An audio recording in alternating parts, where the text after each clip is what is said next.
Avant de prier, prenez un instant avec moi et ouvrez votre cœur pour écouter la parole de Dieu. Souvent, sans nous en rendre compte, nous laissons nos yeux se fixer sur des choses qui ne nous rapprochent pas du Seigneur.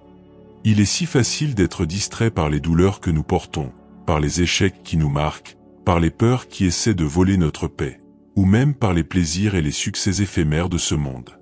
Avez-vous remarqué que lorsque nous passons trop de temps à regarder la douleur, nous commençons à perdre espoir?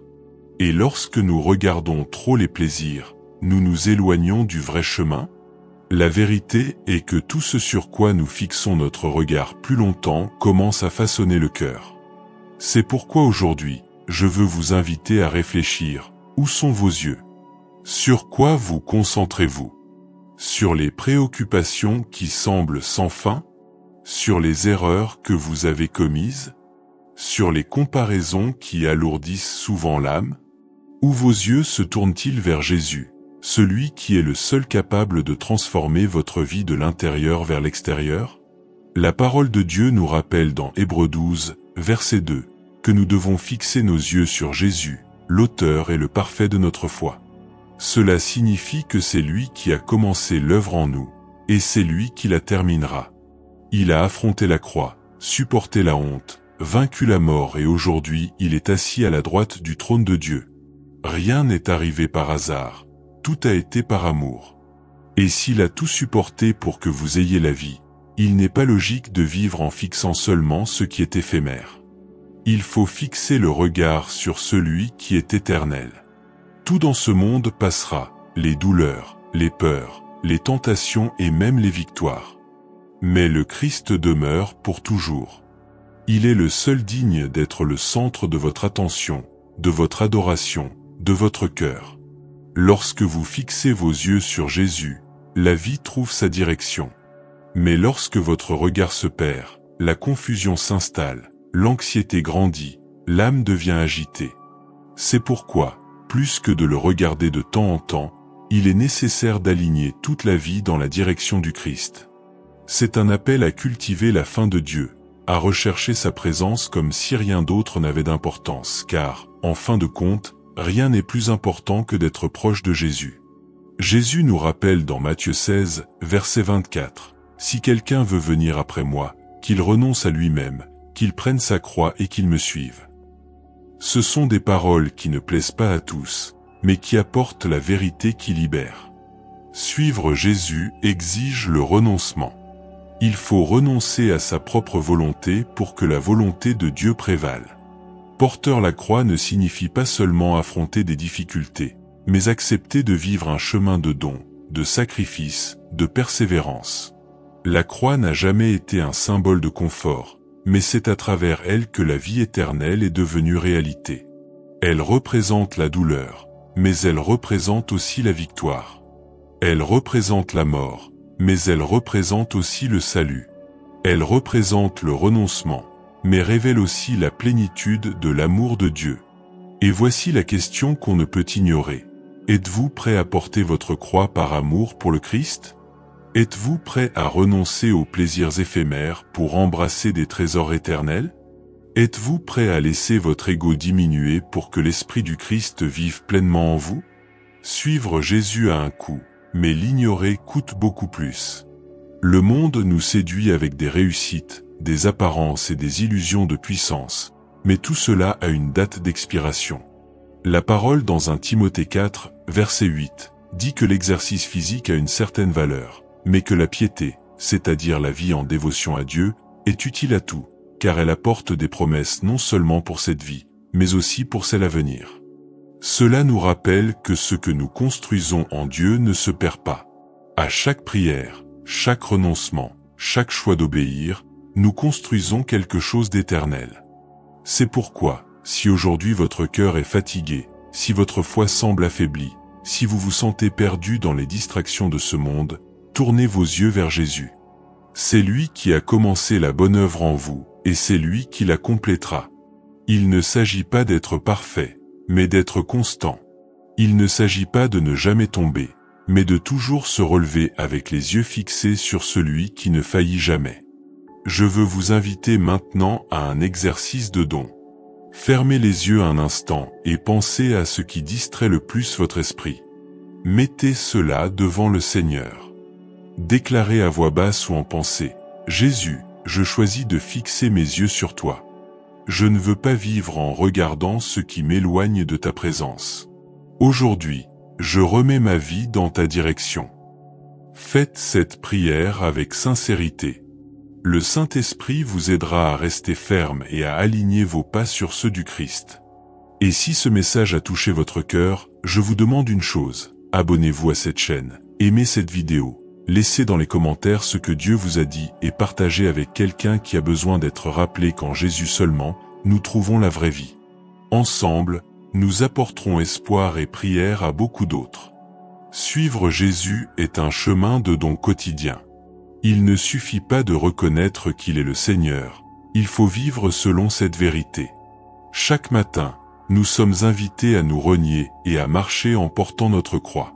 Et voici une réflexion importante. Qu'est-ce que renoncer à soi-même, concrètement? Cela signifie abandonner l'orgueil qui insiste pour contrôler, renoncer au désir d'avoir toujours raison, choisir le pardon lorsque la rancune semble plus facile. Se renier, c'est dire non au péché qui attire mais emprisonne, et dire oui à la sainteté qui libère. Cette décision ne se prend pas une seule fois dans la vie, mais chaque jour, à chaque choix. C'est dans le silence des décisions du cœur que nous montrons à qui nous appartenons réellement. La croix que Jésus nous appelle à porter n'est pas légère, mais elle a un but. Porteur la croix ne signifie pas chercher la souffrance, mais être prêt à supporter ce qui est nécessaire par amour pour le Christ. Peut-être que cela signifie être critiqué pour votre foi, peut-être renoncer à un chemin apparemment plus facile, ou peut-être dire non à quelque chose qui pourrait apporter un plaisir momentané, mais qui volerait votre intimité avec Dieu. Et même quand cela fait mal, c'est à travers la croix que nous trouvons la vie. La croix nous rappelle qu'il n'y a pas de victoire sans abandon, pas de résurrection sans mort, pas de gloire sans sacrifice. C'est pourquoi l'appel de Jésus n'est pas pour un christianisme superficiel, mais pour une vie de véritable discipleship. Et c'est à ce point que beaucoup se perdent, car ils confondent religiosité et foi véritable. Vivre seulement d'apparence, suivre des coutumes extérieures, répéter des mots appris par cœur, ce n'est pas cela qui transforme. Ce qui transforme, c'est d'avoir le cœur rendu à Dieu. L'apôtre Paul nous rappelle dans 1 Timothée 4, verset 8, que la piété, c'est-à-dire une vie consacrée à Dieu, est profitable en tout. Le monde valorise la force physique, le succès financier, la reconnaissance sociale, mais rien de tout cela ne traverse l'éternité. Ce qui demeure, c'est le caractère façonné par le Saint-Esprit, c'est la vie sanctifiée, c'est le cœur qui choisit d'obéir même lorsque personne ne regarde. Beaucoup courent après des réussites qui brillent seulement un temps, mais un vrai disciple sait que sa plus grande richesse est en Christ. C'est la différence entre vivre par commodité et vivre par conviction. La commodité suit la foule, mais la conviction suit la croix. La commodité obéit quand c'est facile, mais la conviction reste ferme même quand c'est difficile. Et c'est justement cela qui révèle qui nous sommes devant Dieu. Peut-être vous demandez-vous, comment vivre ainsi dans un monde si rempli de distractions? La réponse se trouve dans la foi. La foi ne nie pas la réalité, mais déclare que Dieu est plus grand qu'elle. La foi ne ferme pas les yeux face aux problèmes, mais ouvre les yeux sur la puissance du Seigneur. La réalité peut dire qu'il n'y a pas de sortie, mais la foi proclame que Jésus est le chemin. La réalité peut montrer la faiblesse, mais la foi rappelle que la puissance de Dieu s'accomplit dans la faiblesse. Et c'est à ce moment que nous devons nous souvenir, nous ne marchons pas par vue, mais par foi. La foi nous soutient quand tout semble s'effondrer, elle nous maintient debout lorsque les tempêtes arrivent, elle nous donne de l'espoir quand tout autour semble terne. Mais cette foi ne grandit pas seule, elle est nourrie par la prière. La prière est le souffle de la vie spirituelle. Tout comme le corps ne survit pas sans respirer, le chrétien ne survit pas sans prier. La Bible nous enseigne à prier sans cesse, et cela ne signifie pas répéter des mots toute la journée, mais vivre en communion constante avec Dieu. La prière n'est pas seulement demander, c'est s'aligner avec le cœur du Père. C'est ouvrir son âme devant celui qui nous soutient, c'est trouver le repos dans les bras du Seigneur. La prière fortifie quand le découragement tente de dominer. Elle apporte la paix quand l'anxiété hurle, elle nous rapproche du Dieu qui ne nous abandonne jamais. Un cœur qui prie est un cœur qui reste ferme. Par conséquent, si votre foi semble fragile, si les batailles ont été lourdes, si vous sentez que vous êtes sur le point d'abandonner, tournez-vous vers la prière. Faites-en votre refuge, votre nourriture quotidienne, votre source de force. C'est dans ce lieu secret que Dieu renouvelle, console et fortifie. Lorsque vous fixez vos yeux sur Jésus, que vous vous niez vous-même, que vous prenez la croix et choisissez de vivre dans la prière, vous découvrez que vous n'êtes pas seul. Sa présence devient votre compagnon constant, votre soutien dans les bons et les mauvais jours. Et à chaque pas que vous faites dans l'obéissance, le ciel témoigne de votre foi. Voilà l'appel, une vie réelle, donnée, profonde. Non seulement l'apparence, mais l'essence. Non seulement la coutume, mais la relation. Non seulement la religiosité, mais une foi vivante et ardente. Avez-vous remarqué que marcher avec Christ n'est pas une course de vitesse, mais un voyage de persévérance? Jésus n'a jamais promis que ce serait facile, mais il a garanti qu'il serait avec nous à chaque pas. Porter la croix quotidiennement ne signifie pas vivre dans la tristesse, mais comprendre que suivre Christ, c'est choisir le chemin étroit, celui de l'obéissance, même lorsque les raccourcis semblent plus faciles. Beaucoup veulent la victoire sans lutte, la couronne sans croix, mais l'Évangile nous montre que le vrai disciple est façonné sur le chemin du sacrifice.